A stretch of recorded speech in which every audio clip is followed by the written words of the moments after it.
కర్రీకి కావాల్సిన పదార్థాలు శనగపప్పు and salt, red chilli powder, green chilli, sugar, అల్లము, కొరియాండర్, టమాటో చాలా కావాలి, సన్నగా చాప్ చేసుకోవాలి. అల్లం కూడా సన్నగా చాప్ చేసుకోవాలి.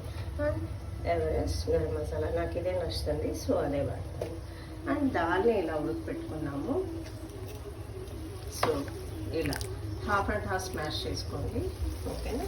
ఆయిల్ పెట్టండి. ఆయిల్ పెట్టాక అల్లం వేసేయండి. అల్లం వేసాక గ్రీన్ చిల్లీ వేసేయండి. గ్రీన్ చిల్లీ అయ్యాక టమాటో అయ్యాక కొత్తిమీర పొడి, గరం మసాలా అన్నీ వేసేయండి.